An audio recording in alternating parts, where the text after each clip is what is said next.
अशोक वाटिका में हनुमान सीता भे विभीषण ने हनुमान को बताया कि रावण ने सीता माता को अशोक वाटिका में कैद करके रखा है। ये जानने के बाद हनुमान जी ने एक छोटा सा रूप धारण किया।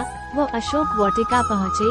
वहां पहुंचने के बाद उन्होंने देखा कि रावण अपने दसियों के साथ उसी समय अशोक वाटिका में पहुंचा और सीता माता को अपने ओर देखने के लिए साम दाम दंड भेद का उपयोग किया, पर तब भी सीता जी ने एक बार भी उसकी ओर नहीं देखा। रावण ने सभी राक्षसियों को सीता को डराने के लिए कहा, पर त्रिजटा नामक एक राक्षसी ने माता सीता की बहुत मदद और देखभाल की और अन्य राक्षसियों को भी डराया, जिससे अन्य सभी राक्षसी भी सीता की देखभाल करने लगे। कुछ देर बाद हनुमान ने सीता जी के सामने श्री राम की अंगूठी डाल दी। श्री राम नाम से अंकित अंगूठी देखकर सीता माता के आंखों से खुशी के अंशु निकल पड़े। परंतु सीता माता को संदेह हुआ कि कहीं ये रावण की कोई चाल तो नहीं। तब सीता माता ने पुकारा कि कौन है जो यह अंगूठी लेकर आया है। उसके बाद हनुमान जी प्रकट हुए, पर हनुमान जी को देखकर भी सीता माता को विश्वास नहीं हुआ। इसके बाद हनुमान जी ने मधुर वचनों के साथ रामचंद्र के गुणों का वर्णन किया और बताया कि वो श्री राम जी के दूत हैं। सीता ने व्याकुलता से श्री राम जी का हाल चाल पूछा। हनुमान जी ने उत्तर दिया, हे माते, श्री राम जी ठीक हैं और वे आपको बहुत याद करते हैं। वे बहुत जल्द ही आपको लेने आएंगे और मैं शीघ्र ही आपका संदेश श्री राम जी के पास पहुंचा दूंगा। तभी हनुमान ने सीता माता से श्री राम जी को दिखने के लिए चिन्ह मांगा, तो माता सीता ने हनुमान को अपने कंगन उतार कर दे दिए। हनुमान लंका दहन। हनुमान जी को बहुत भूख लग रहा था, तो हनुमान अशोक वाटिका में लगे पेड़ों के फलों को खाने लगे। फलों को खाने के साथ हनुमान उन पेड़ों को तोड़ने लगे। तभी रावण के सैनिकों ने हनुमान पर प्रहार किया, पर हनुमान ने सबको मार डाला। जब रावण को इस बात का पता चला कि कोई बंदर अशोक वाटिका में उत्पात मचा रहा है, तो उसने अपने पुत्र अक्षय कुमार को भेजा हनुमान का वध करने के लिए। पर हनुमान जी ने उसे क्षण भर में ऊपर पहुंचा दिया। कुछ देर बाद जब रावण को अपने पुत्र की मृत्यु का पता चला, वह बहुत ज्यादा क्रोधित हुआ। उसके बाद रावण ने अपने ज्येष्ठ पुत्र मेघनाद को भेजा। हनुमान के साथ मेघनाद का बहुत ज्यादा युद्ध हुआ, पर कुछ न कर पाने के बाद मेघनाद ने ब्रह्मास्त्र चला दिया। ब्रह्मास्त्र का सम्मान करते हुए हनुमान स्वयं बंधक बन गए। हनुमान को रावण की सभा में लाया गया।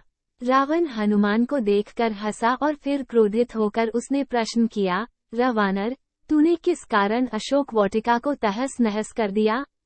तूने किस कारण से मेरे सैनिकों और पुत्र का वध कर दिया? क्या तुझे अपने प्राण जाने का डर नहीं है? ये सुनकर हनुमान ने कहा, हे रावण, जिसने महान शिव धनुष को पल भर में तोड़ डाला, जिसने खर, दूषण, त्रिशरा और बाली को मार गिराया, जिसकी प्रिय पत्नी का तुमने अपहरण किया, मैं उन्हीं का दूत हूँ। मुझे भूख लग रहा था, इसलिए मैंने फल खाए और तुम्हारे राक्षसों ने मुझे खाने नहीं दिया, इसलिए मैंने उन्हें मार डाला। अभी भी समय है, सीता माता को श्री राम को सौंप दो और क्षमा मांग लो। रावण हनुमान की बात सुनकर हंसने लगा और बोला, दुष्ट, तेरी मृत्यु तेरे सिर पर है। ऐसा कहकर रावण ने अपने मंत्रियों को हनुमान को मार डालने का आदेश दिया। ये सुनकर सभी मंत्री हनुमान को मारने दौड़े। तभी विभीषण वहां आ पहुंचे और बोले, रुको, दूत को मारना सही नहीं होगा, यह नीति के विरुद्ध है। कोई और भयानक दंड देना चाहिए।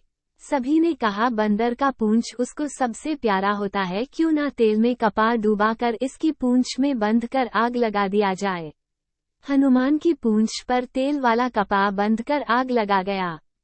जैसे ही पूंछ में आग लगी, हनुमान जी बंधन मुक्त होकर एक छत से दूसरे में कूदते गए और पूरी सोने की लंका में आग लगा के समुद्र की ओर चले गए और वहां अपनी पूंछ पर लगी आग को बुझा दिया। वहां से सीधे हनुमान जी श्री राम के पास लौटे और वहां उन्होंने श्री राम को सीता माता के विषय में बताया और उनके कंगन भी दिखाए। सीता माता के निशानी को देखकर श्री राम भावुक हो गए। प्रभु राम सेतु बंद। अब श्री राम और वानर सेना की चिंता का विषय था, कैसे पूरी सेना समुद्र के दूसरे ओर जा सकेंगे। श्री राम जी ने समुद्र से निवेदन किया कि वे रास्ता दें ताकि उनकी सेना समुद्र पार कर सके। परंतु कई बार कहने पर भी समुद्र ने उनकी बात नहीं मानी। तब राम ने लक्ष्मण से धनुष मांगा और अग्नि बाण को समुद्र पर साधा, जिससे कि पानी सूख जाए और वे आगे बढ़ सकें। जैसे ही श्री राम ने ऐसा किया, समुद्र देव डरते हुए प्रकट हुए और श्री राम से माफी मांगी और कहा, हे नाथ, ऐसा ना करें, आपके इस बाण से मेरे में रहते वाले सभी मछलियां और जीवित प्राणी का अंत हो जाएगा। श्री राम ने कहा, हे समुद्र देव, हमें ये बताएं कि मेरी यह विशाल सेना इस समुद्र को कैसे पार कर सकते हैं। समुद्र देव ने उत्तर दिया, हे रघुनंदन राम, आपकी सेना में 2 वानर हैं, नल और नील। उनके स्पर्श करके किसी भी बड़े से बड़े चीज को पानी में तैरा सकते हैं। ये कहकर समुद्र देव चले गए। उनकी सलाह के अनुसार नल और नील ने पत्थर पर श्री राम के नाम लिखकर समुद्र में फेंक के देखा तो पत्थर तैरने लगा। उसके बाद एक के बाद एक करके नल नील समुद्र में पत्थर को समुद्र में फेंकते रहे और समुद्र के अगले छोर तक पहुंच गए।